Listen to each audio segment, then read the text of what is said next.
বলা হয় যে গণভোটের রায় বাস্তবায়নের জন্য সংবিধান সংস্কার পরিষদ গঠন করতে হবে।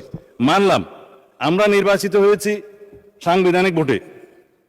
নির্বাচন কমিশনের দুইটাই এখতিয়ার, একটা হচ্ছে জাতীয় সংসদের নির্বাচন অনুষ্ঠান করা, আর একটা হচ্ছে রাষ্ট্রপতির নির্বাচন অনুষ্ঠান করা।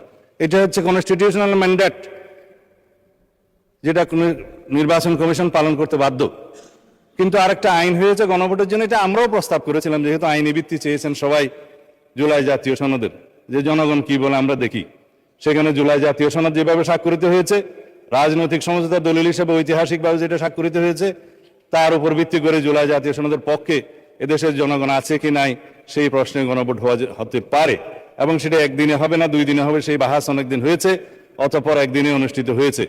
এবং সেই ব্যালটে গণভোটে হ্যাঁ এবং না লেখা ছিল, কিন্তু এই আদেশটা মাঝখানে জারি করে আরেকটা প্রশ্ন ওখানে ইন্ট্রোডিউস করে দেওয়া হয়েছে যে এই প্রশ্নে গণভোট দেওয়া হলো 4টা প্রশ্ন, যে এই প্রশ্নের মধ্যে একটা বিশাল প্রশ্ন জুলাই জাতীয় সনদের সমঝোতা হয়নি, এটা একটা জবরদস্তিমূলক আরোপিত আদেশ করে সেই আদেশের একটা প্রশ্ন গণভোটের মধ্যে দেওয়া হলো, যেটা আমার পড়তে লাগছে 3.5 ঘন্টা।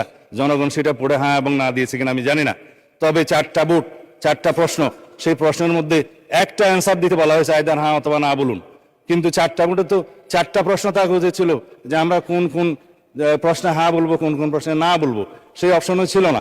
আমি সেই লম্বা বাহাসে যাচ্ছি না, তারপরেও গণভোটের রায় যদি বাস্তবায়ন করতে হয়, সেই গণভোট এই আইন অনুসারে, সেই রায় অনুসারে সংবিধানে আগে সংস্কার আসতে হবে, সংবিধানে সংশোধন আসতে হবে।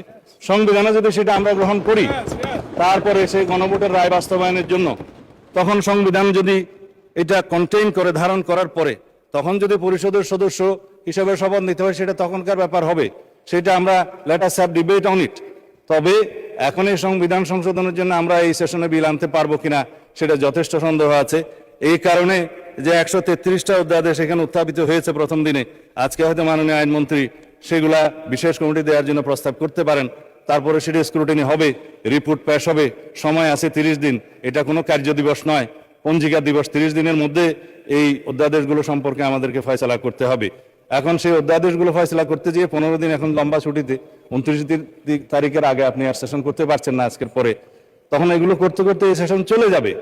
তারপরের সেশনে আপনার বাজেট অধিবেশন, বাজেট অধিবেশনের সময় যদি আপনারা অ্যালাউ করেন যে সংবিধান সংশোধনের বিষয়ে এই হাউস সিদ্ধান্ত নেয়, কার্য উপদেষ্টা কমিটিতে যদি সিদ্ধান্ত হয়, তখন বাজেটের এই সেশনের মধ্যেও সংবিধান সংশোধনের জন্য কমিটি করে তারা এই জুলাই জাতীয় সনদকে সেখানে ধারণ করে সংবিধান সংশোধনের জন্য বিল উত্থাপন করতে পারে। সেই বিলটা তারপর আলোচনা হবে, পাস হবে, সেটা তখন সেই সেশনে করা যাবে কিনা আপনারা সিদ্ধান্ত নেবেন। আমি পজিটিভলি যাচ্ছি, আমি কোনো কিছু অস্বীকার করছি না। জনরায়কে সম্মান দিতে হবে, কিন্তু সেটা সাংবিধানিকভাবে দিতে হবে, আইনগতভাবে দিতে হবে। এখানে ইমোশনের কোনো জায়গা নেই। রাষ্ট্র ইমোশন দিয়ে চলে না, রাষ্ট্র চলে সংবিধান দিয়ে, আইন দিয়ে, কানুন দিয়ে।